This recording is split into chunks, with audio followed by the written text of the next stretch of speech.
நீங்கள் ஆசீர்வாதமாக இருப்பதற்காக உங்களை ஆண்டவர் சபைக்கு அழைக்கிறது இல்லை. உங்களை ஆசீர்வாதமாய் மாற்ற வேண்டும் என்று ஆண்டவர் விரும்புகிறார். கவனிங்க,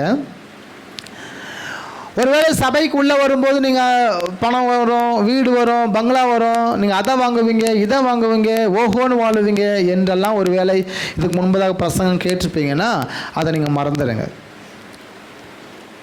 ஆசீர்வாதமாக இருப்பதற்கு, நீங்கள் ஆசீர்வாதமாக இருக்க வேண்டியதுக்காக அல்ல, ஆசீர்வாதமாக கர்த்தர் உங்களை மாற்றுகிறார். நீ ஆசீர்வாதமாய் மாற்றினால் உன்னால் பிறருக்கு ஆசீர்வாதம். நீங்கள் நன்மையை வாழ முடியாது.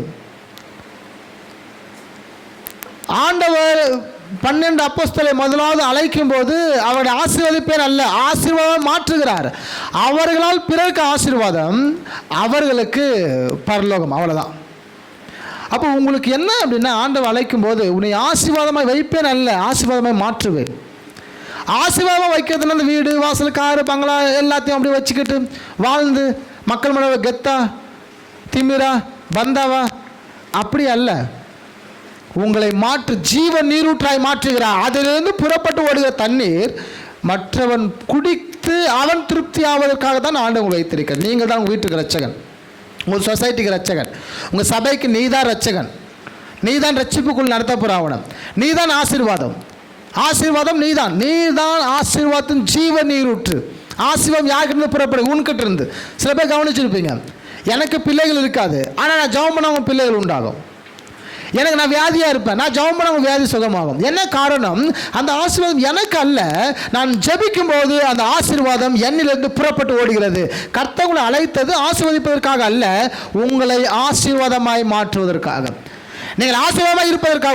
உன்னை நோக்கி பார்த்தா முகங்கள் பிரகாசம் அடைகிறது, உங்களோட பேசினா ஆறுதல் அடைகிறான், உன்னை பார்த்தாலே அவன் நன்மை பெற்றுக்கொள்கிறான். உங்ககிட்ட ஜெபிச்சுட்டு போனால் அவன் நல்லா இருக்கான், பட் நான் நல்லா இல்லை.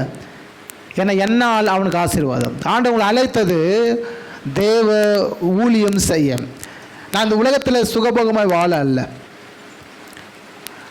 அப்போ சார் இப்போ பவுலுடைய சொத்து மதிப்பு எவ்வளோ இருக்கும் அப்படின்னு பார்த்தீங்கன்னா, இந்த ஓசூர் பட்டணமே அவர் விலை கொடுத்து வாங்கிடலாம், அவ்வளோ பெரிய ஒரு பணக்காரன். அது மட்டும் இல்லாமல் அவர் ரோமபுரியிலே ரோமருடைய சிட்டிசன். அது மட்டும் இல்லாமல் அங்கே இருக்கிறதான ஒரு அதிகாரத்தில் பெரிய ஒரு அதிகாரி. இயேசு கிறிஸ்துவை பிடிக்க வேண்டி அந்த அரசாங்கமே அந்த நாட்களில் ரொம்ப ஒரு தத்தளிப்பு ஏற்பட்ட அந்த நாட்களிலே இயேசு பிடித்தே ஆக வேண்டும் என்ற சூழ்நிலை வரும்போது அநேக இராணுவ வீரர்கள், இராணுவ தளபதிகள் போனார்கள். இயேசுவை பிடிக்க முடியல, அவங்க சீடர்களை பிடிக்க முடியல. இயேசுவை எழுப்பிட்டு போயிட்டாங்க, இயேசுவை உடல் தூக்கி போய் மறைச்சிட்டாங்க என்ற அவதூறு. அப்போது சீடர்களை பிடித்து இயேசு வார்த்தை பரவே கூடாது, எல்லா கிறிஸ்துவ கொலை செய்யணும் என்று சொல்லி அப்படி ஒரு திட்டம் ரோம அரசு எடுக்கும்போது அதுக்கு ஒரு பெஸ்ட்டான ஒரு நபர் சூஸ் பண்ணுறாங்க. அதுதான் பவுல். அந்த சவுலை சூஸ் பண்ணுறாங்க. சவுல், நீ போனால் தான் சரிப்பட்டு வருவ, ஏன்னா ஒரு மிகப்பெரிய உயர்ந்த அதிகாரி.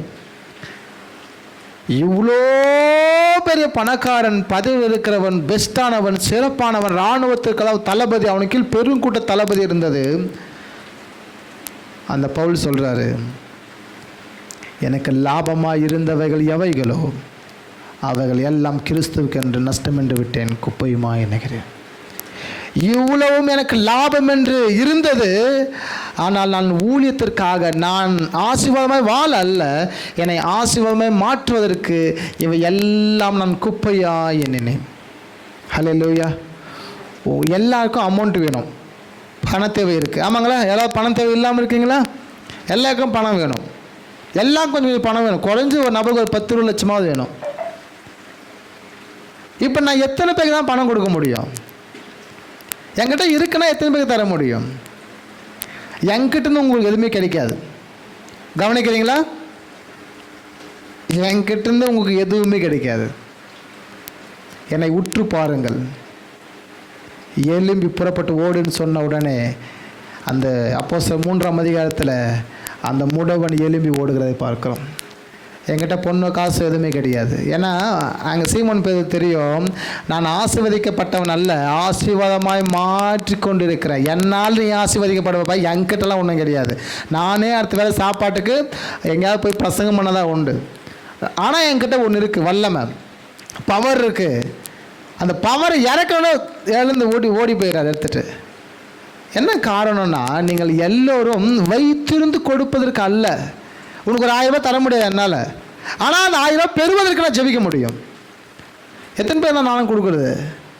நீங்கள் செலவு பண்ணிட்டே இருப்பீங்க, நான் கொடுத்துட்டே இருப்பேன், செலவு பண்ணிட்டே இருப்பீங்க, நான் கொடுத்துட்டே இருப்பேன். பட் என்கிட்ட தான் அப்படி கொடுக்க முடியாது. நீங்களே பெற்றுக்கொள்ளுகிற அளவுக்கு ப்ரேயர் பண்ண முடியும், ஜபத்தினாலே தாங்க முடியும், விடுதலை கொடுக்க முடியும், வியாதியிலிருந்து சுகத்தை பெற்றுக்கொள்ளுவீங்க. என்னென்ன தேவைக்கோ தேவை சந்திக்கப்பட முடியும். கிறிஸ்தவங்க நீங்கள் உங்கள் ஊரில், உங்கள் வீட்டு பக்கத்தில், உங்கள் பிஸ்னஸில் நீங்கள் தான் ஆசீர்வாதமானவர்கள். உங்கள்கிட்ட ஜீவ நீரூட்டு புறப்பட்டு ஓடணும். அந்த புறப்பட்டு ஓடி அவன் நன்மை பெறல அப்படின்னா நீங்களும் நன்மை பெற்றுக்கொள்ளவில்லை என்று தான் அர்த்தம். ஆண்டவர் உங்களை அழைத்தது ஆசீர்வதிப்பதற்காக அல்ல, ஆசீர்வாதமாய் மாற்றுவதற்காக. ஆண்டவர் ஆசீர்வதித்தமாக மாற்றுகிறார், கட்டாயம் மாற்றுகிறார். பட் உங்ககிட்ட பணம் காசே இருக்காது, நீயே ஏழையாக இருப்ப. ஆனால் நீ ஜெபிச்சா அவன் வீடு கட்டுவான், நீ ஜெபிச்சா அவன் நல்ல வண்டியில் போவான். பட் நீ சைக்கிள் தான் ஓட்டிகிட்டு இருப்ப. நீங்கள் ஜெபிச்சா ஓஹோன்னு வாழ்வான், நீங்கள் பரதேசியாக தான் வாழுவீங்க. காரணம், எனக்கு உண்டானது இங்கே எதுவுமே கிடையாது. அவர் சொல்கிறாரு, பவுல் சொல்கிறார் பிலிப்பி 3ஆம் அதிகாரத்தில் அவர் வார்த்தை பேசும்போது சொல்கிறாரு, நான் ஒன்று செய்கிறேன், பின்னானவை மறந்து முன்னான இயேசு கிறிஸ்து நாடி தேடி ஓடுகிறேன். அவரை நோக்கி நான் போகிறேன், நான் அதை செய்கிறேன்பா, நன்மை பெற்றுக்கொள்ளுங்க. நான் உயிரோடு இருந்தால் அது உங்களுக்கு லாபம், நான் மரித்தால் எனக்கு லாபம். நான் வருகிற அந்த எனக்காக வைக்கப்பட்ட ஜீவ கிரீடத்தை பெறும்படிக்கு நான் ஓடிக்கொண்டிருக்கிறேன். அப்போது நீங்கள் உயிரோடு இருந்தால் அக்கப்பக்க வீட்டுக்கெல்லாம் லாபமாக்கணும். ஒரு ஆமேன்னு சொல்லுவோமா? உங்களை அவன் கொலை பண்ணுறதுக்கு சூனியம் பண்ணுறான். இன்னைக்கு நம்ம அப்படியே நடுங்கின்னு உட்காந்துருக்கோம். ஐயோ ஆண்டவரே, எந்த பக்கமாக வந்து என்னை இழுத்துக்குதோ, எந்த சூனியனை தாக்குதோ, அப்படியே நடுங்கின்னு உட்காந்துக்கிறோம். அவன் உங்களை போட்டெல்லாம் அவன் பார்த்துட்டு இருக்கான். ஆனால் உங்களை ஆண்டவர் எதுக்கு வச்சுருக்காரு? அவன் வாழ்றதுக்கே நீ தான் வந்து உத்தரவாதி. அவன் வாழணுனால நீ வாழணும். அவன் ஆசீர்வாதம் இருக்கணும், நீங்கள் ஆசீர்வதிக்கணும்.